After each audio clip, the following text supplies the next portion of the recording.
आज Pythagoras theorem देखेंगे। कितना चैप्टर है ये है हमारा स्टेट बोर्ड का 13th chapter.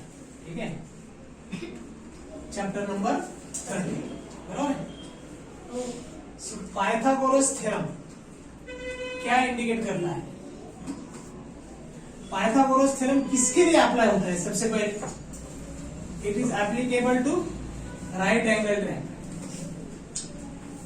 Applicable to right angle triangle. Right angle triangle अगर नहीं है तो पाइथागोरस थ्योरम यूज नहीं कर सकते। ठीक है, क्या होता है राइट एंगल ट्रायंगल? एक जो उसका एंगल है वो कितना रहता है? 90 डिग्री रहता है। बराबर, एक एंगल उसका 90 डिग्री होना बहुत जरूरी है। अगर मैं इसके वर्टेक्स को ए, बी और सी ऐसे नाम देता हूं तो AC जो है उसको बोलते हैं हाइपोटेन्यूस। हाइपोटेन्यूस, बराबर। AB ये साइड होगी हाइपोटेन्यूस। ट्रायंगल की 3 साइड है, उसमें से 90 डिग्री के अपोजिट वाला जो साइड है उसको क्या बोलेंगे हम? हाइपोटेन्यूस। ठीक है, ये जो BC साइड है इसको क्या बोलेंगे हम? Base of the triangle. ठीक है, और ये AB जो है उसको क्या बोलेंगे हम? Height, HIGH, height of the triangle ABC। तो what does this Pythagoras theorem states? Pythagoras theorem क्या स्टेट करता है? अकॉर्डिंग टू पाइथागोरस थ्योरम क्या होता है? Hypotenuse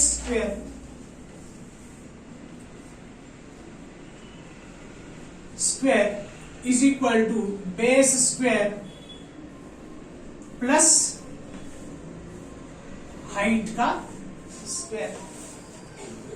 correct, this is nothing but the Pythagoras theorem. इसका वर्डिंग में बाद में बता दूंगा, लिख दूंगा यहाँ पे। ठीक है, वर्डिंग भी एज सिंपल एज दैट है। जैसे Pythagoras theorem state that in any right angle triangle square of hypotenuse is equal to sum of square of base and square of height. This is called as Pythagoras theorem. ठीक है, so यहां पे hypotenuse क्या है? Distance AC इसका square. hypotenuse AC distance AC जो है वो क्या है? Hypotenuse.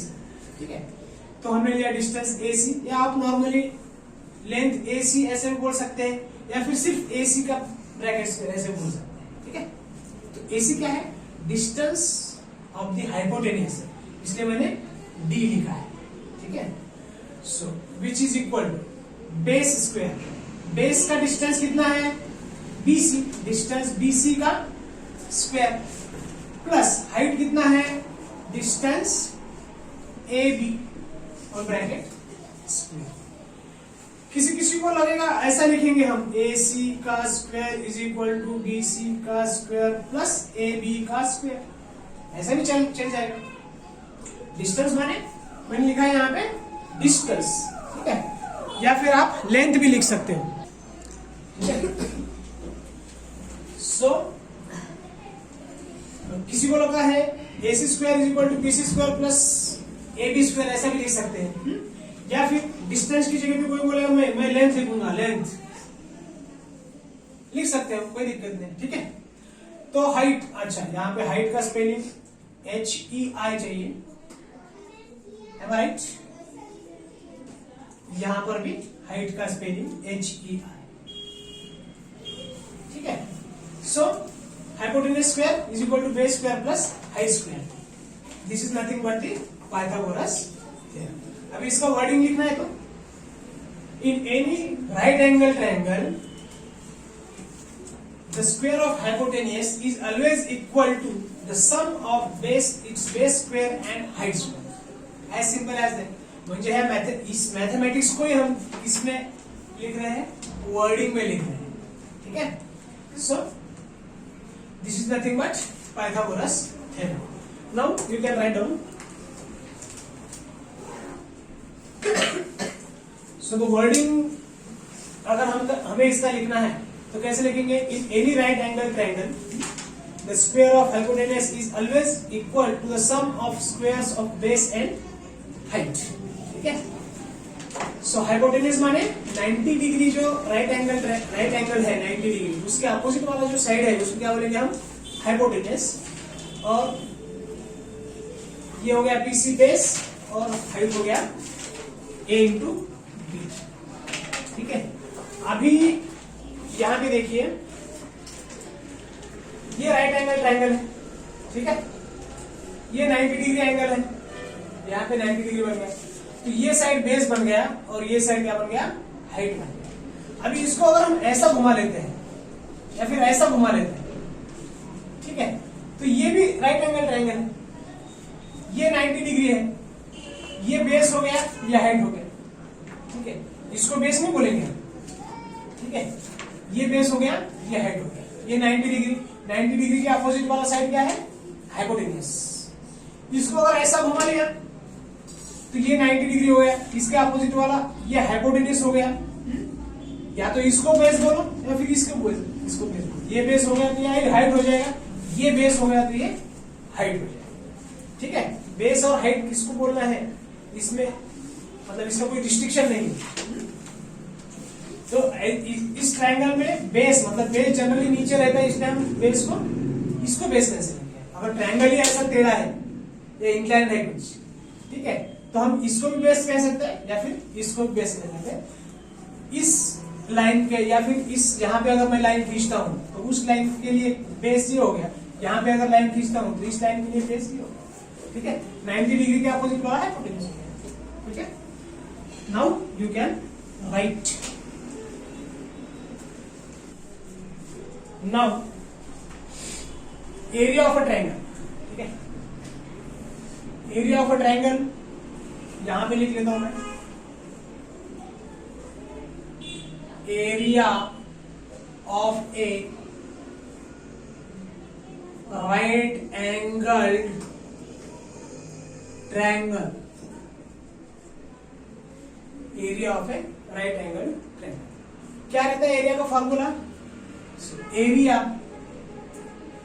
Is equal to 1/2 height into base. Height क्या है इस ट्रायंगल का? 1/2 हाइट है AB.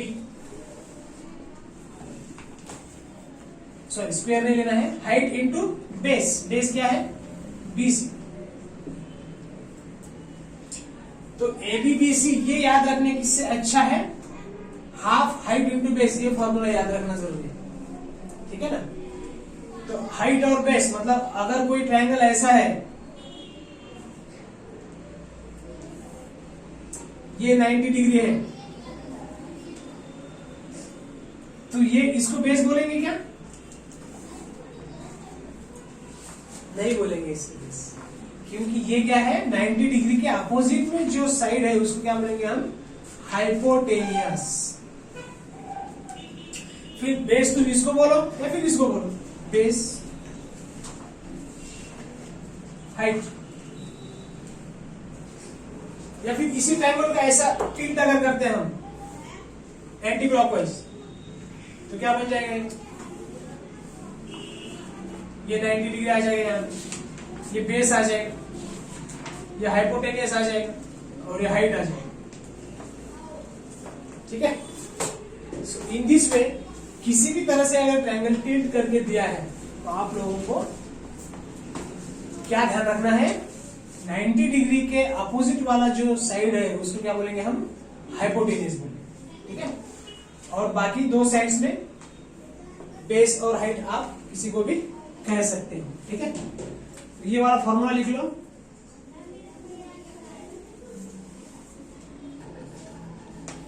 अभी इस पे बेस एग्जांपल ले लेंगे हम. ठीक है. जिसमें कि पाइथागोरस थ्योरम यूज करना है. तो एक एग्जांपल ले लेंगे हम 3 4। ओके, अगर ये हाइट मान लो 3 है, 3 मीटर, और बेस है कितना लेंगे 4 मीटर, तो हाइपोटेन्यूज की लेंथ निकालो या फिर डिस्टेंस निकालो। फार्मूला तो मालूम है हमें, in any right angle triangle या एंगल 90 डिग्री दिया, hypotenuse square is equal to base square plus height square. So hypotenuse निकालना है हमें, AC square is equal to base है BC स्क्वायर प्लस हाइट है AB का स्क्वायर। जिसको length लिखना है वो लेंथ लिखो, जिसको डिस्टेंस लिखना है वो डिस्टेंस लिखो, जिसको नहीं लिखना है वो उन्होंने डायरेक्ट ऐसा लिखा तो भी चलेगा, AC square plus is equal to BC square plus AB square. ठीक है, AC स्क्वायर निकालना है हमको, तो इसको ऐसा रखते हैं, length of AC square is equal to length of BC कितना है 4 इसका square plus length of AB कितना है 3 हाइट का square is equal to 16 plus 3। ये क्या आ गया 4 4 जा 16 प्लस 3 3 जा 9, ये आ गया टोटल 25। एडिशन करेंगे तो length of AC bracket square, तो इसको मैं ऐसा लिख सकता हूं क्या, length AC bracket square is equal to 5 का स्क्वायर लिख सकता हूं मैं इसको। 25 माने क्या, 5 का स्क्वायर। ठीक है, अभी सेम चीज हम इक्वेशन के दोनों साइड में कर सकते हैं, मतलब taking square root on both sides, taking square roots on both sides. क्या है, इसका लेते हैं हम लेंथ AC का स्क्वायर और इसका स्क्वायर रूट लेते हैं, और राइट हैंड साइड में भी वही करते हैं हम 5 का स्क्वायर। स्क्वायर रूट और A स्क्वायर क्या हो जाएगा, कैंसिल हो जाएगा। ठीक है, 9 का स्क्वायर रूट क्या है, 9 को कैसे लिख सकते हैं हम 3 इंटू 3। स्क्वायर रूट ऑफ 9 को हम क्या लिख सकते हैं रूट में 3 इंटू 3, तो इसका स्क्वायर रूट क्या बन जाएगा 3 बन जाएगा। 25 का अगर स्क्वायर रूट में है तो रूट में क्या लिख सकते हैं हम 5 इंटू 5, तो इसका स्क्वायर रूट क्या बन जाएगा 5। 81 अगर है स्क्वायर रूट में तो इसको लिख सकते हैं हम 9 इंटू 9, तो स्क्वायर रूट के बाहर आके क्या हो जाएगा, वो आंसर 9 हो जाएगा। ठीक है, पता चलेगा स्क्वायर रूट कैसे निकालते हैं। सो लेंथ AC का स्क्वायर रूट के बाहर आके क्या बन जाएगा, सिर्फ लेंथ AC बन जाएगा। 5 का स्क्वायर रूट के बाहर आके क्या बन जाएगा, सिर्फ 5 बन जाएगा। तो लेंथ AC कितना आ रहा है हमारा, हाइपोटेन्यूज 5 मीटर। ठीक है, so hypotenuse is equal to 5 मीटर। इन दिस वे अगर 3 चीजों में से कोई 2 चीजें दी है तो हम तीसरी चीज निकाल सकते हैं। ठीक है, मान लो अगर 5 और 4 दिया होता तो 5 square is equal to 4 square plus 3x square, इसको x मानेंगे। तो वैसा एग्जांपल हम लगा दो, नेक्स्ट इसमें ले लेंगे। पहले ये लिख लो, लेकिन उससे पहले अगर इसी ट्रायंगल का हमें एरिया निकालना है, इसी ट्रायंगल का हमें एरिया निकालना है, तो क्या करें। एरिया का फॉर्मूला है, area is equal to half into height into base, half height into base. तो 1/2 हाइट क्या है जी AB इंटू बेस क्या है BC, डिस्टेंस बोलो या लेंथ बोलो। ठीक है,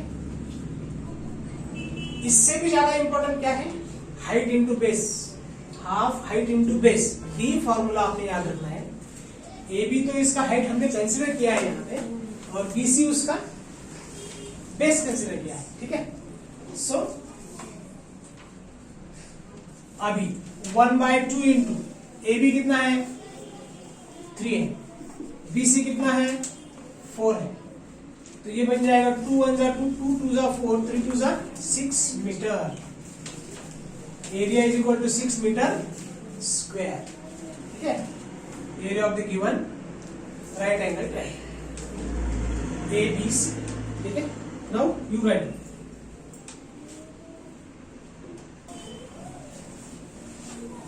हाइपोटेन्यूज और हाइट अगर दिया है, ठीक है, इसी एग्जांपल में लेते हैं हम। ये हमें बेस मालूम नहीं है, बेस मालूम नहीं है तो ये कैसे निकलेगा? लेंथ ऑफ AC स्क्वायर क्या है? अच्छा बेस, अच्छा length of AC square is equal to, ये तो लिखा है हमने, तो AC का वैल्यू क्या है? 5 का स्क्वायर, ठीक है, इज इक्वल टू, मतलब क्या, अभी बेस दिया नहीं है, हाइपोटेन्यूज दिया है और हाइट दिया है, तो हम बेस कैसे निकालें? ठीक है, सो लेंथ ऑफ BC मालूम नहीं है तो लेंथ ऑफ BC स्क्वायर ऐसे रखो, प्लस लेंथ ऑफ AB क्या है? 3 का स्क्वायर, तो ये बन जाएगा 25, 5 का square 25 is equal to length of BC square plus 3 3 सा 9, ठीक है, तो ये 9 जो है वो लेफ्ट हैंड साइड में आके माइनस बन जाएगा, is equal to length of BC square, तो 25 माइनस 9 मीन्स 16, ठीक है, 16 इज इक्वल टू क्या बन गया? लेंथ ऑफ BC स्क्वायर, या length BC square is equal to क्या बन गया? 16, ठीक है, जैसे अभी बताया था कि दोनों साइड में हम स्क्वायर रूट ले सकते हैं, इक्वेशन के दोनों तरफ सेम चीज से मल्टीप्लाई कर सकते हैं, स्क्वायर रूट ले सकते हैं, दोनों तरफ हम स्क्वायर कर सकते हैं, तो यहाँ पे स्क्वायर रूट क्यों लेना है? क्योंकि ये स्क्वायर में आ गया है, तो हमें स्क्वायर में नहीं चाहिए, लेंथ ऑफ BC प्लेन चाहिए हमें, है कि नहीं, उसका इंडेक्स 1 चाहिए, यहाँ पे इंडेक्स क्या आ गया? BC का 2 आ गया, हमको कितना चाहिए? 1 चाहिए, इसलिए हमने स्क्वायर रूट लिया है, taking square root on both side, क्या बनेगा ये? लेंथ ऑफ BC का स्क्वायर अंडर रूट में या स्क्वायर रूट में, और ये स्क्वायर रूट में क्या बन जाएगा? 16, इसको हम क्या लिख सकते हैं? 4 इंटू 4 लिख सकते हैं, ठीक है, तो ये भी length BC into length BC है, तो एक लेंथ BC बाहर आएगा स्क्वायर रूट के, और इस 4 इंटू 4 जो है उसमें से एक 4 स्क्वायर रूट के बाहर आ जाएगा, तो लेंथ BC क्या आ गया हमारा? 4 मीटर, जो कि पहले न्यूमेरिकल में हमने देखा है, वो हमारा टैली हो गया है, ठीक है, नाउ राइट डाउन। अभी अगर area of right angle triangle पूछा है और हमको बेस पता नहीं है, यहाँ पे तो बेस चाहिए हमको, तो बेस हमने ये फाइंड किया है, तो ये बेस की वैल्यू यहाँ पे रखो और एरिया फाइंड करो, मतलब एरिया फाइंड करने के लिए हाइपोटेनियस मालूम होना जरूरी नहीं है, लेकिन हाइपोटेनियस और कोई दो साइड में से एक साइड अगर पता है हमको, तो with the help of Pythagoras theorem we can find any of the sides of the triangle if 2 sides are known, ठीक है, और उसके बाद अगर एरिया पूछा है तो हम area is equal to half height into base में वो फॉर्मूले में रख के एरिया ऑफ द ट्रायंगल निकाल सकते हैं, यहाँ पे हाइपोटेनियस कहीं पर भी नहीं, ठीक है, सो नाउ राइट डाउन।